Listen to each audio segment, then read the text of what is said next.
నమస్కారం BTV news కి స్వాగతం. ముందుగా ముఖ్యాంశాలు. గెలిపే లక్ష్యంగా వ్యూహాలు రచిస్తున్న ఆంధ్రప్రదేశ్ రాష్ట్ర ముఖ్యమంత్రి వైఎస్ జగన్. మూడో లిస్టుపై సీఎం జగన్ కసరత్తు. మార్పు చేర్పుల విషయమై తాడేపల్లికి క్యూ కట్టిన ఎమ్మెల్యేలు.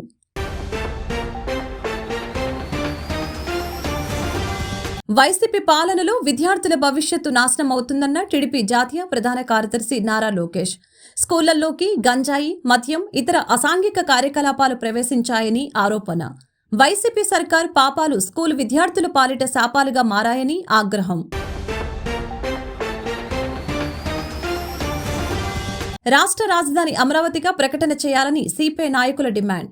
3 రాజధానులని మాట్లాడుతున్న ముఖ్యమంత్రికి ఇంకా 3 మాసాల టైం ఉందని హెచ్చరిక. రాజధాని మాస్టర్ ప్లాన్ మార్చడానికి ఎన్నో రకాలుగా పన్నాగాలు పన్నారని ఆరోపణ.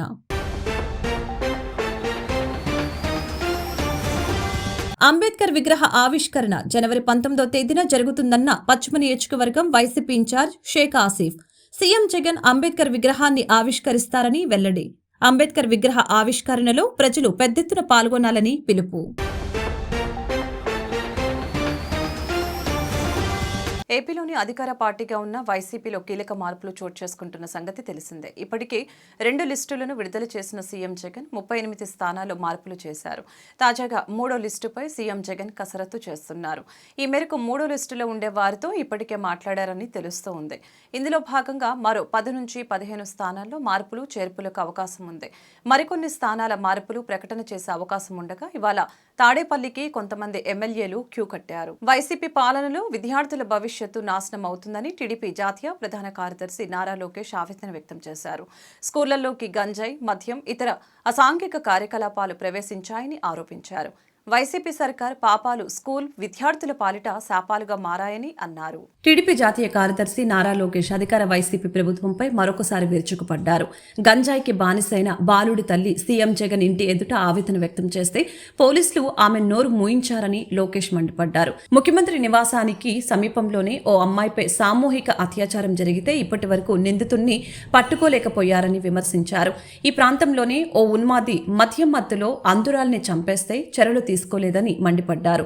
చోడవరంలో 7వ తరగతి విద్యార్థులు స్కూల్లోనే మద్యం తాగారని, దాన్ని ఓ వ్యక్తి వీడియో తీస్తే అతడిపై విద్యార్థులు దాడికి పాల్పడ్డారని లోకేష్ వివరించారు. ప్రజలంతా రండి, మహమ్మారిపై యుద్ధం చేద్దాం, మన బాలలను కాపాడుకుందాం, డ్రగ్స్ రహిత రాష్ట్రాన్ని ఆవిష్కరించుకుందాం అంటూ పిలుపునిచ్చారు. ఈ మేరకు ఓ వీడియో విడుదల చేశారు. గంజాయి, మద్యం, మాదక ద్రవ్యాలు, అసాంఘిక కార్యకలాపాల నుంచి బాలలను కాపాడేంత వరకు పోరాడుతూనే ఉంటామని లోకేష్ స్పష్టం చేశారు. విపక్షంతో ఉంటూనే ఈ మహమ్మారిపై వెనకంజ వేయకుండా పోరాడతామని తెలిపారు. త్వరలోనే టీడీపీ జనసేన ప్రభుత్వం వచ్చాక డ్రగ్స్ పై ఉక్కుపాదం మోపుతామని హెచ్చరించారు. రాష్ట్ర రాజధాని అమరావతిగా ప్రకటన చేయాలని సిపిఐ నాయకులు డిమాండ్ చేశారు. 3 రాజధానులని మాట్లాడుతున్న ముఖ్యమంత్రికి ఇంకా 3 మాసాలే టైం ఉందని హెచ్చరించారు. రాజధాని మాస్టర్ ప్లాన్ మార్చడానికి ఎన్నో రకాలుగా పన్నాగాలు పన్నారని ఆరోపించారు. ఎన్టీఆర్ జిల్లా ఏపీ సిఆర్డీఏ కార్యాలయం వద్ద ఉద్రిక్త వాతావరణం నెలకొంది. సిఆర్డీఏ అధికారులకు రాజధాని రైతులు వినతిపత్రం ఇచ్చేందుకు వెళ్తూ ఉంటే గేట్లు వేయడంతో ఉద్రిక్త వాతావరణం నెలకొంది. రాజధాని రైతులకు సిపిఐ నాయకులు తమ మద్దతు తెలిపారు. ఈ సందర్భంగా సిపిఐ నాయకులు రామకృష్ణ, ముప్పాల నాగేశ్వరరావు మాట్లాడారు. వినతిపత్రం తీసుకోవడానికి సిఆర్డీఏ కమిషనర్ బయటకు వచ్చి వినతిపత్రం తీసుకోవాలని డిమాండ్ చేశారు. రైతులు 34,000 ఎకరాలు రాజధానికి ఇచ్చారని చెప్పారు. గతంలో ఇవ్వాల్సినటువంటి కవులను ఇంతవరకు ఇవ్వలేదని, ఇదేంటని ప్రశ్నించారు. ఈ ప్రభుత్వం కక్ష ధోరణితో వ్యవహరిస్తుందని మండిపడ్డారు. అమరావతి రైతు జేఏసీ, భారత కమ్యూనిస్టు పార్టీ ఆధ్వర్యంలో సిఆర్డీ కమిషనర్ వినతిపత్రం ఇవ్వటానికి వస్తే ఎప్పుడు చూసినా అందుబాటులో ఉండటం లేదని అన్నారు. అమరావతి రైతులు, భూములిచ్చిన రైతులు చాలా ఇబ్బందులు పడ్డారని, కేసులు నమోదు చేస్తే జైలు చుట్టూ తిరిగారని అన్నారు. రాష్ట్రానికి అన్యాయం జరుగుతుందని తెలిపారు. రాజధాని రైతులు భూములను రాష్ట్ర ప్రభుత్వానికి ఇచ్చారు, కానీ ఏ ఒక్క వ్యక్తికి ఇవ్వలేదని సిపిఐ నాయకులు ఆగ్రహం వ్యక్తం చేశారు. రాష్ట్రంలో అన్ని వర్గాల ప్రజలు రోడ్డెక్కుతున్నారని అన్నారు. నిన్ను ఓడించేందుకు ప్రజలందరూ సిద్ధమయ్యారని చెప్పారు. అమరావతి రైతు జేఏసీ, అదేవిధంగా భారత కమ్యూనిస్ట్ పార్టీ ఆధ్వర్యంలో సిఆర్డీఏ కమిషనర్ గారికి మెమరాండం ఇవ్వడానికి వస్తే, మరి కమిషనర్ గారికి ఏదో పాపమో పంటి నొప్పో, కాలి నొప్పో, జలుబో ఏదో వచ్చిందని చెప్పి ఆయనే ఆబ్సెంట్ అవుతా ఉన్నాడంటే ఈ ప్రభుత్వం తప్పించుకొని తిరుగుతూ ఉంది. దొంగ మాదిరి పారిపోతూ ఉందని చెప్పడం తప్ప మరొకటి కానే కాదు. ఎందుకంటే మే నెలలో 2023 మే నెలలో మే 1వ తేదీ నాడు వాళ్ళ కౌలు చెల్లించాలి. ప్రతి ఏటా కూడా గతంలో చెల్లించారు. కానీ జగన్మోహన్ రెడ్డి ప్రభుత్వం ఆ రకంగా ఇవ్వకుండా ఇవాళ రైతులందరినీ ఇబ్బందులు పెట్టడమే కాకుండా వాళ్ళతో అర్జీ తీసుకోవడానికి కూడా వారు ఇష్టపడడంలే. నాకు తెలిసినంతవరకు భారతదేశంలో ఎవరైతే భూములు ఇచ్చిన రైతులు అక్కడక్కడ ఇబ్బందులు పడ్డారు కానీ మన అమరావతి రైతులు పడినంత ఇబ్బంది మాత్రం ఎవరూ పడలే. ఈ అమరావతి రైతులపైన కేసులు పెట్టారు, జైళ్లకు పంపారు. ఇవాళ అమరావతి రాజధాని లేకుండా చేయడానికి అనేక రకాల కుట్రలు చేశారు. ఒక మోసగాడు ఈ రాష్ట్రానికి ముఖ్యమంత్రి కావడం వల్ల ఇవాళ రాష్ట్రానికి అన్యాయం జరుగుతూ ఉంది, అమరావతి రైతులకు అన్యాయం జరుగుతూ ఉంది. ఈ నేపథ్యంలో ప్రభుత్వాన్ని డిమాండ్ చేస్తూ ఉన్నాం, తక్షణమే కౌలు చెల్లించాలి. తక్షణమే కౌలు చెల్లించడమే కాదు, స్పష్టంగా అమరావతి రాజధానిగా ఉంటుందని ప్రకటన చేయాలి. ఆ రకంగా ప్రకటన చేయకుండా మూడు ముక్కలు ఆడుతూ 3 రాజధానుల పేరుతో మోసం చేస్తున్న ముఖ్యమంత్రి జగన్మోహన్ రెడ్డి, నీకు 3 మాసాలు మాత్రమే టైం ఉంది. 3 మాసాల అనంతరం నీవు ముఖ్యమంత్రిగా ఉండవు. ప్రజలందరూ కూడా నిన్ను చీకొడతా ఉన్నారు. ఇవాళ రాష్ట్రంలో అన్ని వర్గాల ప్రజలు కూడా రోడ్డెక్కారు. అమరావతి రాజధాని రైతులకి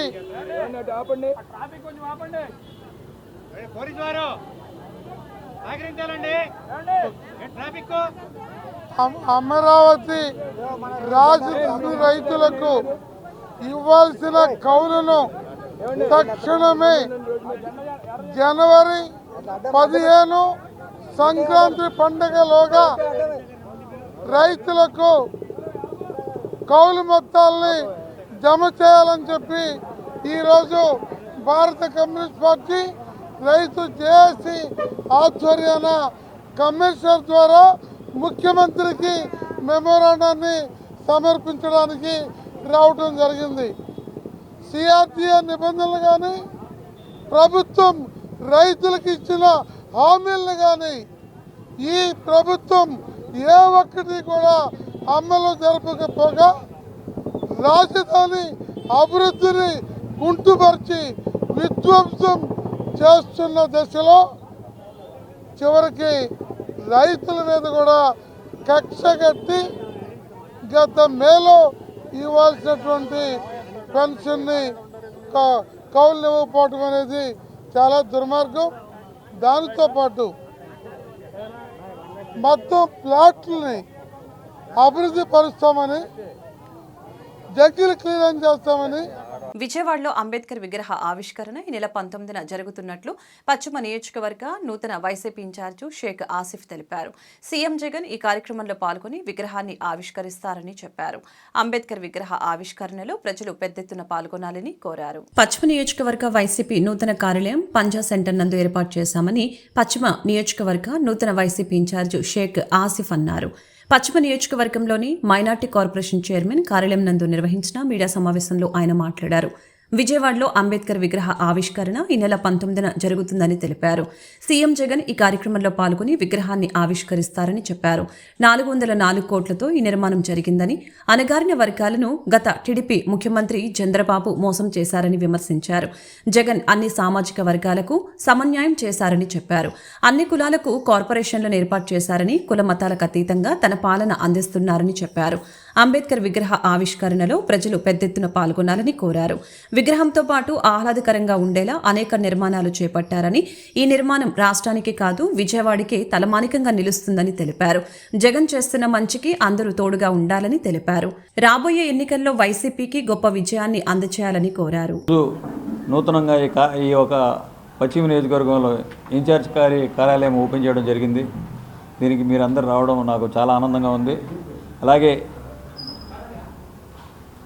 ఈరోజు విజయవాడ నడిబొడ్డున డాక్టర్ బిఆర్ అంబేద్కర్ గారి విగ్రహాన్ని గౌరవ ముఖ్యమంత్రి వర్యులు ఈ నెల 19వ తారీఖున ఆయన చేతుల మీదుగా విగ్రహావిష్కరణ కార్యక్రమాన్ని చేపట్టారు.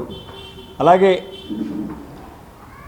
బడుగు బలహీన వర్గాల ఆశాజ్యోతి, సామాజిక న్యాయం కోసం పోరాడిన నాయకులు, డాక్టర్ బిఆర్ అంబేద్కర్ గారి ఆశయ సాధన కోసం మళ్ళీ ఆయన స్ఫూర్తితో ఈరోజు గౌరవ ముఖ్యమంత్రి వర్యులు జగన్మోహన్ రెడ్డి గారు బడుగు బలహీన వర్గాల వారికి పెద్దపీట వేసి సామాజిక న్యాయాన్ని అందరికీ అందిస్తున్నారు. ఈరోజు 4,04,00,000తో 125 అడుగుల విగ్రహాన్ని ఏర్పాటు చేయడం చాలా ఆనందంగా ఉంది.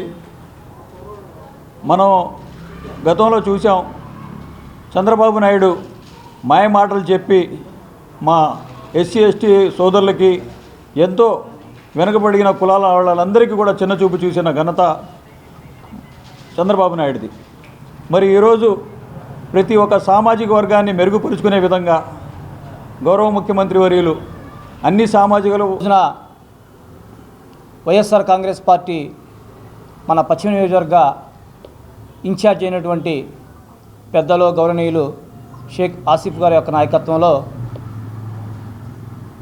ఈ భారతదేశానికి దిశ దశ చూపినటువంటి గొప్ప మహోన్నతమైన వ్యక్తి భారత రాజ్యాంగ నిర్మాత బాబాసాహెబ్ అంబేద్కర్ యొక్క ఈ నెల 19వ తారీఖున మరి అంబేద్కర్ గారి యొక్క శృతిమానం అనేది మరి ఏదైతే అంబేద్కర్ గారి యొక్క భావజాలంతో మరి బాబు జగజీవన్ గారి యొక్క ఆలోచనలతో మరి ముందుకు వెళ్తున్నటువంటి ఈ రాష్ట్ర గౌరవ ముఖ్యమంత్రి అయినటువంటి జగన్మోహన్ రెడ్డి గారు ఈ రోజున రాష్ట్ర వ్యాప్తంగా ఎస్సీ ఎస్టీ బీసీ మైనారిటీ అన్ని కులాలకి మతాలకి మరి ప్రాంతీయ విభేదాలు లేకుండా మరి ప్రపంచం మొత్తం కూడా కొనేటువంటి ఏకైక వ్యక్తి ఈ రోజున మన డాక్టర్ బిఆర్ అంబేద్కర్ గారి యొక్క విగ్రహాన్ని మన గౌరవ ముఖ్యమంత్రి గారు 19వ తారీఖున మరి ఆవిష్కరణ కార్యక్రమం జరుగుతూ ఉంది. అంతేకాదు గత ప్రభుత్వంలో చంద్రబాబు నాయుడు అంబేద్కర్ గారి విగ్రహాన్ని ఏర్పాటు చేస్తామని చెప్పి ఎక్కడో అమరావతి మూల ప్రాంతంలో మరి శిథిలాల వ్యవస్థలో ఉన్నటువంటి ఆ శంకుస్థాపన రాళ్ళు కూడా మేము మరి ఆనాడు మరి ప్రతిపక్షం ఉన్నటువంటి మరి మేరుగు నాగార్జున గారు రాష్ట్ర ఎస్సీసీల అధ్యక్షుడు మేము అందరం కూడా వెళ్ళి పరిశీలిస్తే అక్కడ రాళ్ళు ముక్కలు తప్ప ఎటువంటి కూడా అంబేద్కర్ గారి యొక్క విగ్రహ శంకుస్థాపన శిలాఫలకాలు తప్ప ఏమి కూడా లేవని మేము చెప్తా ఉన్నాం. కానీ ఈ రోజున విజయవాడ నగరంలో నడిబొడ్డులో విజయవాడ పార్లమెంటు సభ్యుడు కేశినేని నాని వచ్చే ఎన్నికల్లో పోటీ చేసేందుకు దిగేందుకు సిద్ధమవుతున్నారు. తెలుగుదేశం పార్టీ అభ్యర్థి ఓడించడమే లక్ష్యంగా ఆయన ఎన్నికల బరిలో ఉండేందుకు సన్నాహకాలు పూర్తి చేసుకుంటున్నారు. ఇప్పటికే టీడీపీ జెండాలను తన కార్యాలయం నుంచి తొలగించిన కేశినేని నాని త్వరలోనే పార్టీకి కూడా రాజీనామా చేయనున్నారు. అయితే ఆయన ఏ పార్టీ నుంచి వచ్చే ఎన్నికల్లో పోటీ చేస్తారన్నది ఆసక్తికరంగా మారింది. కేశినేని నాని వరుసగా ముఖ్య నేతలు తన సన్నిహితులతో సమావేశాలు జరుపుతూ ఉన్నారు. వారితో ఏకాంతంగా చర్చలు సాగిస్తూ ఉన్నారు. ఈ నేపథ్యంలో తన కుమార్తె కేశినేని శ్వేత టీడీపీలో కొనసాగదని ఎక్స్ వేదికగా స్పష్టం చేశారు. ప్రతి 2,500 మందికి ఒక ఆరోగ్య కేంద్రం అందుబాటులో ఉండాలని దృఢమైన సంకల్పంతో వైఎస్ఆర్ గ్రామీణ ఆరోగ్య కేంద్రాలను ఏర్పాటు చేసినట్లు మైలవరం శాసనసభ్యులు వసంత వెంకట కృష్ణప్రసాద్ పేర్కొన్నారు. గ్రామీణ ఆరోగ్య కేంద్రాలను ఏర్పాటు చేయడం ద్వారా పేదలకు పైసా ఖర్చు లేకుండా ఉచిత వైద్యం మరింత అందుబాటులోకి వస్తుందని, చిన్న చిన్న ఆరోగ్య సమస్యలకు దూరంగా ఉండే పీహెచ్సీకి వెళ్లాల్సిన అవసరం ఉండదని తెలియజేశారు. ఇబ్రహీంపట్నం మండలంలోని కాచవరం గ్రామంలోని ఇందిరమ్మ కాలనీలో 20.80 లక్షల వ్యయంతో నిర్మించిన డాక్టర్ వైఎస్ఆర్ గ్రామీణ ఆరోగ్య కేంద్ర భవనాన్ని మైలవరం నియోజకవర్గం శాసనసభ్యులు వసంత వెంకట కృష్ణప్రసాద్ ముఖ్య అతిథిగా పాల్గొని లాంఛనంగా ప్రారంభించారు. ఈ సందర్భంగా ఎమ్మెల్యే కృష్ణప్రసాద్ మాట్లాడారు. గ్రామీణ ఆరోగ్య కేంద్రాలను ఏర్పాటు చేయడం ద్వారా పేదలకు పైసా ఖర్చు లేకుండా ఉచిత వైద్యం మరింత అందుబాటులోకి వస్తుందని తెలిపారు. చిన్న చిన్న ఆరోగ్య సమస్యలకు దూరంగా ఉండే పీహెచ్సీకి వెళ్లాల్సిన అవసరం ఉండదని తెలిపారు. ప్రతి క్లినిక్లోనూ బీఎస్సీ నర్సింగ్ అర్హత కలిగిన మిడ్ లెవెల్ హెల్త్ ప్రొవైడర్స్ని నియమించి మెరుగైన వైద్య సేవలు అందిస్తున్నట్లు పేర్కొన్నారు. ఈ క్లినిక్లలో 12 రకాల వైద్య సేవలు అందించడంతో పాటు 14 రకాల వైద్య పరీక్షలు నిర్వహిస్తారని అన్నారు. 65 రకాల మందులతో పాటు 67 రకాల బేసిక్ మెడికల్ ఎక్విప్మెంట్ అందుబాటులో ఉందని తెలిపారు. గర్భిణీలు, బాలింతలు, చిన్నారులు ఇక్కడే టీకాలు వేయించుకోవచ్చని, అన్ని రకాల టీకాలు ఇక్కడే అందుబాటులో ఉంటాయని తెలిపారు. ఆరోగ్యమే మహాభాగ్యమని, అందుకే అందరూ ఆరోగ్యంగా ఉండాలని గ్రామీణ ప్రాంతాల్లో వైద్య సేవలను విస్తృతంగా అందిస్తున్నట్లు వెల్లడించారు. ఈ కార్యక్రమంలో స్థానిక ప్రజా ప్రతినిధులు, వైఎస్ఆర్ కాంగ్రెస్ పార్టీ నాయకులు తదితరులు పాల్గొన్నారు.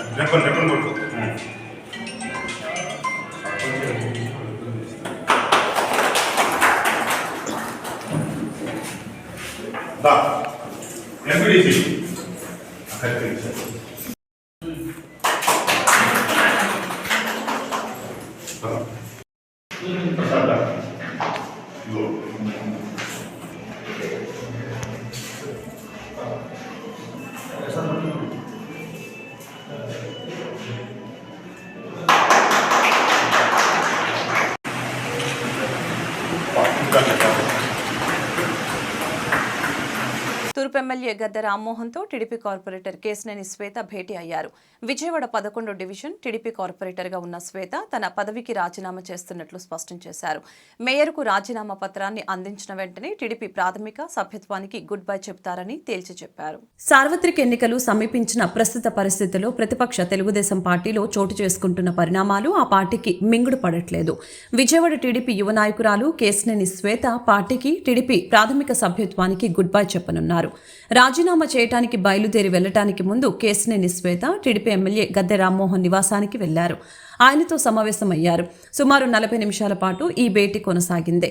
తాను రాజీనామా చేయబోతున్నానన్న విషయాన్ని, అందుకు గల కారణాలను వివరించారు. అనంతరం ఆమె గద్దె రామ్మోహన్ ఇంటి వద్ద తనను కలిసిన విలేకరులతో మాట్లాడారు. రాజీనామా చేయడానికి ముందు గద్దె రామ్మోహన్ ఆశీర్వాదాన్ని తీసుకున్నానని తెలిపారు. మేయర్కు రాజీనామా పత్రాన్ని అందించిన వెంటనే టీడీపీ ప్రాథమిక సభ్యత్వానికి గుడ్ బై చెప్తానని తేల్చి చెప్పారు. గద్దె రామ్మోహన్తో తన కుటుంబానికి సన్నిహిత సంబంధాలు ఉన్నాయని, రాజకీయ గురువుగా భావిస్తానని శ్వేత అన్నారు. విజయవాడ ఈస్ట్ నియోజకవర్గంలో ఆయన సహకారంతో తోటి కార్పొరేటర్లందరూ అభివృద్ధి చేశామని, అందుకే మర్యాదపూర్వకంగా కలిశానని వివరించారు.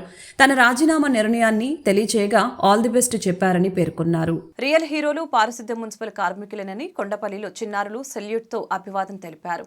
మా ఆరోగ్యం మీ చేతుల్లోనే ఉంది అంటూ మున్సిపల్ కార్మికులకు చిన్నారుల మద్దతు తెలియజేశారు. కొండపల్లి నందు చిన్నారులతో వినూత్న ఆలోచనకు smart academy director Sheikh Rehmat Ali శ్రీకారం చుట్టారు. సమ్మె చేస్తున్న మున్సిపల్ కార్మికులకు చిన్నారులు సెల్యూట్ చేశారు.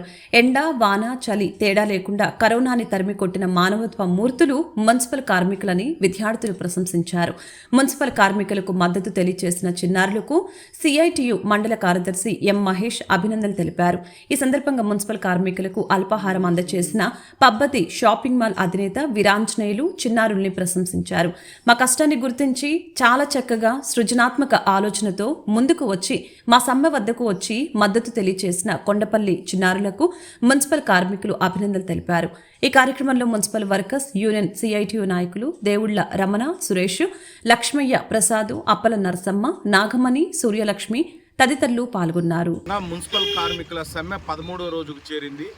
దీన్ని చూసి చలించిన కొద్దిమంది చిన్నారులు మున్సిపల్ వర్కర్సు పరిశుభ్రత కోసం నిరంతరం 360 రోజులు ఎండ, వాన, చలి అనేది తేడా లేకుండా వాళ్ళకి ఆరోగ్యం బాగోపోయినా ప్రజా ఆరోగ్యాన్ని, మా రోడ్లని శుభ్రపరిచి మేమంతా శుభ్రంగా ఉండటానికి కృషి చేస్తున్న మున్సిపల్ వర్కర్స్కి మా వంతు సాయంగా ఏదో ఒకటి చేయాలనే ఒక మంచి కాన్సెప్ట్తో వాళ్ళు మున్సిపల్ కార్మికులే రియల్ హీరోలు ఈ సమాజానికి.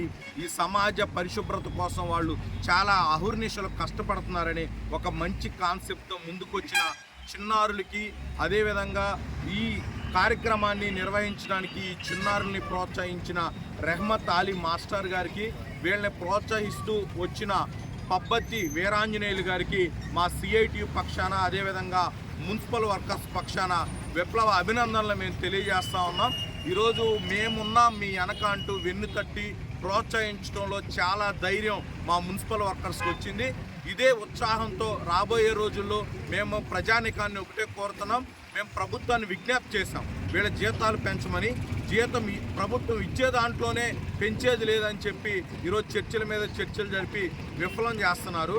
ఈరోజు వీళ్ళ అండతో మేము ప్రజలకు విజ్ఞప్తి చేసేది ఏంటంటే, ఎవరింటిని వాళ్లే శుభ్రం చేసుకోండి, ఎవరి చెత్తని వాళ్లే జాగ్రత్తగా పాలిథిన్ కవర్లో ప్యాక్ చేసి ఒక చోట ఉంచండి. ఈ సమ్మె అయిపోయిన తర్వాత వీళ్ళే మీ దగ్గరకు వచ్చి తీసుకుంటారు.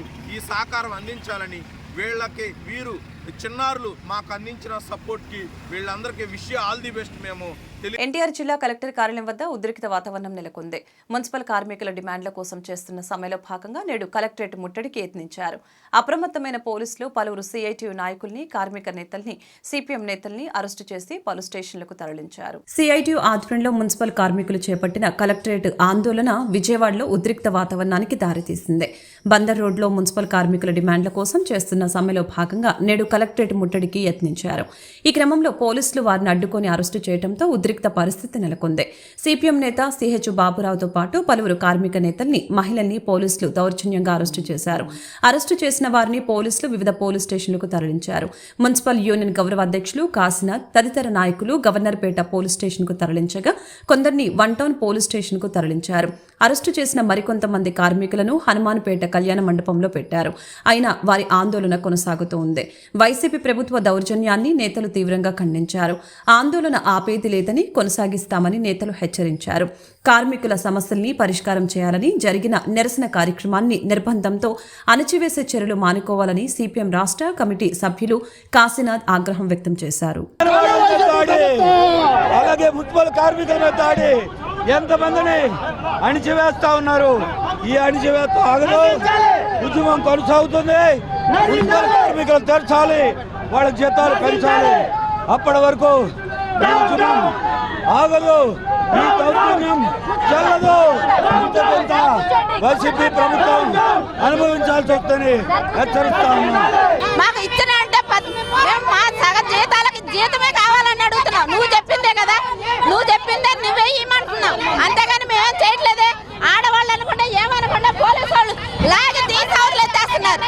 ఏమన్నా మేము మనుషులమేనా? మేము మనుషులమే కదా, మాకు తిండి కావాలి కదా. మీరు ఏ రకంగా చెప్పారు? ఫస్ట్ ఎందుకు వచ్చారు అధికారంలోకి వచ్చేటప్పుడు? రాష్ట్రంలో జరుగుతున్న సమ్మెలు, ప్రభుత్వ వైఖరిని చర్చించేందుకు సిపిఎం ఆధ్వర్యాన రౌండ్ టేబుల్ సమావేశాన్ని విజయవాడలోని బాలోత్సవ్ భవన్ నందు ఏర్పాటు చేయడం జరిగింది. ఈ సందర్భంగా పలువురు వక్తలు మాట్లాడారు. రాష్ట్రంలో తమ సమస్యల పరిష్కారానికి సమ్మె చేస్తున్న వారిపై ప్రభుత్వ వైఖరిని ఖండించారు. రాష్ట్రం మొత్తం సమ్మెలతో అట్టడిగిపోతూ ఉంటే వైకాపా ప్రభుత్వం ఏమీ పట్టనట్లు వ్యవహరించడాన్ని తప్పుపట్టారు. రాష్ట్రంలో అసమర్థ పాలన సాగుతుందని దుయ్యపట్టారు. ఎస్మా వద్దు, జీతాలు పెంచమని, వెంటనే వారి సమస్యలను పరిష్కరించాలని డిమాండ్ చేశారు. ఈ సమావేశంలో టీడీపీ పోలిట్ బ్యూరో సభ్యులు వల్ల రామయ్య, సిపిఎం రాష్ట్ర కార్యదర్శి వి శ్రీనివాసరావు, సిపిఐ రాష్ట్ర కార్యదర్శి K Ramakrishna, PCC working president Sunkara పద్మశ్రీతో పాటు జనసేన, ఆమ్ ఆద్మీ, లోక్సత్తా, బీఎస్పీ, వామపక్ష పార్టీల నాయకులు, మేధావులు తదితరులు పాల్గొన్నారు. ఎస్మాని ప్రయోగించటాన్ని ఈ నేపథ్యంలో ఈ రౌండ్ టేబుల్ సమావేశం నడుపుతా ఉన్నాం. సమస్యని పరిష్కరించడానికి బదులు ఏదో రకంగా దీన్ని అణిచేయాలి, విచ్ఛిన్నం చేయాలి, బలహీనపరచాలనేటువంటి ఒక దుష్ట బుద్ధితోటి ప్రభుత్వం వ్యవహరిస్తున్నది.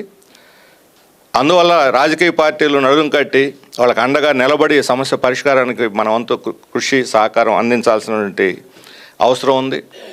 అందరం మాట్లాడిన తర్వాత ఏ రకంగా ఏమిటి మనం చేద్దాం భవిష్యత్ కార్యాచరణ, ఏ కార్యాచరణ లేకుండా ఈ సమస్య పరిష్కారం అయ్యేటట్టు కనపడటం లేదు. రాజకీయ పార్టీలన్నింటినీ కూడా ప్రభుత్వం వీధుల్లో గుంజుతున్నది. మీరు రండి, మీరు వచ్చి కూడా మాతో ఫైట్ చేయండి అన్నట్టుగా ఉంది వాళ్ళ ఆహారం చూస్తుంటే. సమస్యను సామరస్యంగా పరిష్కరించి ప్రశాంతంగా రాష్ట్రాన్ని ఉంచాలనే దానికన్నా ఏదో రకంగా ఘర్షణ సృష్టించాలనేటువంటి ధోరణి రాష్ట్ర ప్రభుత్వం వైపు కనిపిస్తున్నది.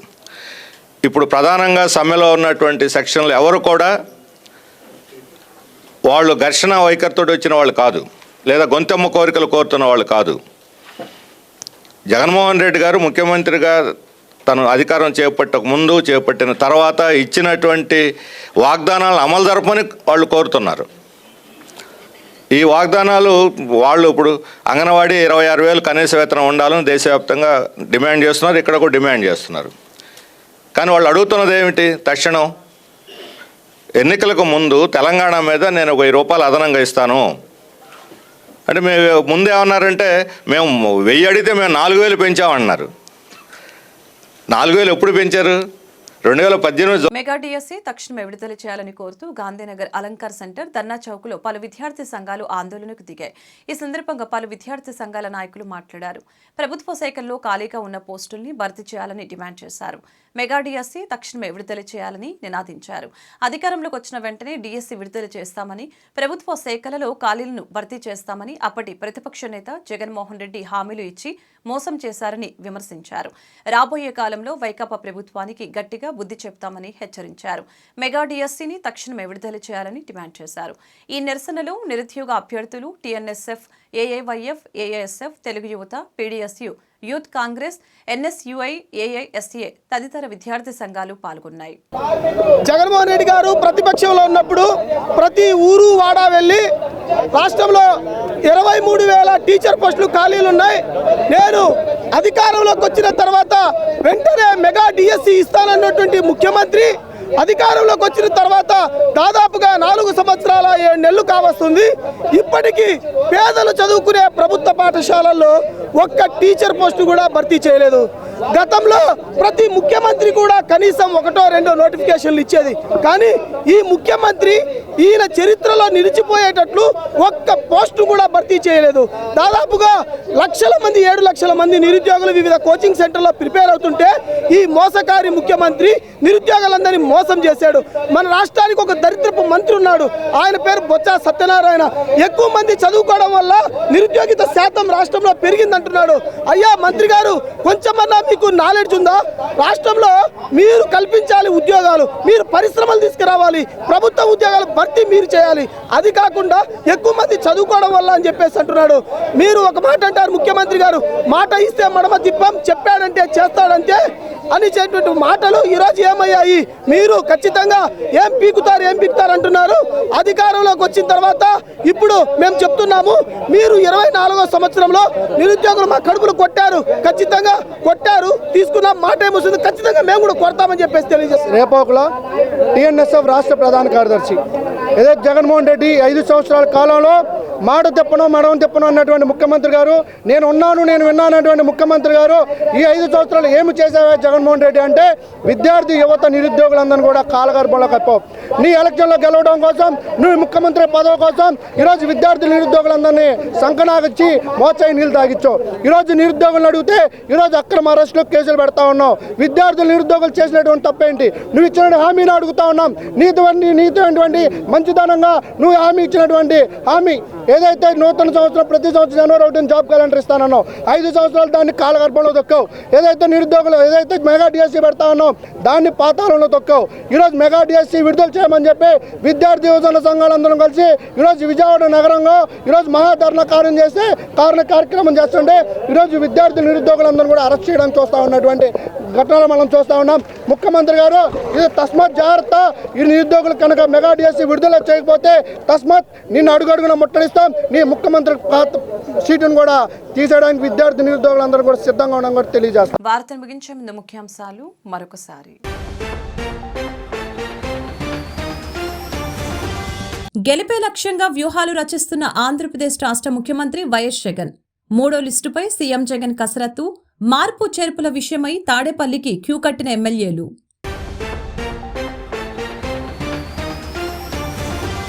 వైసీపీ పాలనలో విద్యార్థుల భవిష్యత్తు నాశనం అవుతుందన్న టీడీపీ జాతీయ ప్రధాన కార్యదర్శి నారా లోకేష్. స్కూళ్లలోకి గంజాయి, మద్యం, ఇతర అసాంఘిక కార్యకలాపాలు ప్రవేశించాయని ఆరోపణ. వైసీపీ సర్కార్ పాపాలు స్కూల్ విద్యార్థుల పాలిట శాపాలుగా మారాయని ఆగ్రహం. రాష్ట్ర రాజధాని అమరావతిగా ప్రకటన చేయాలని సిపిఐ నాయకుల డిమాండ్. 3 రాజధానులని మాట్లాడుతున్న ముఖ్యమంత్రికి ఇంకా 3 మాసాల టైం ఉందని హెచ్చరిక. రాజధాని మాస్టర్ ప్లాన్ మార్చడానికి ఎన్నో రకాలుగా పన్నాగాలు పన్నారని ఆరోపణ.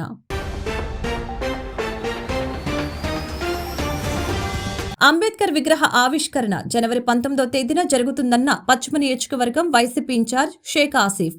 సీఎం జగన్ అంబేద్కర్ విగ్రహాన్ని ఆవిష్కరిస్తారని వెల్లడి. అంబేద్కర్ విగ్రహ ఆవిష్కరణలో ప్రజలు పెద్దెత్తున పాల్గొనాలని పిలుపు. ఈ వార్తలు ఇంతటితో సమాప్తం. మరొక బులెటిన్లో మళ్ళీ కలుద్దాం. నమస్కారం.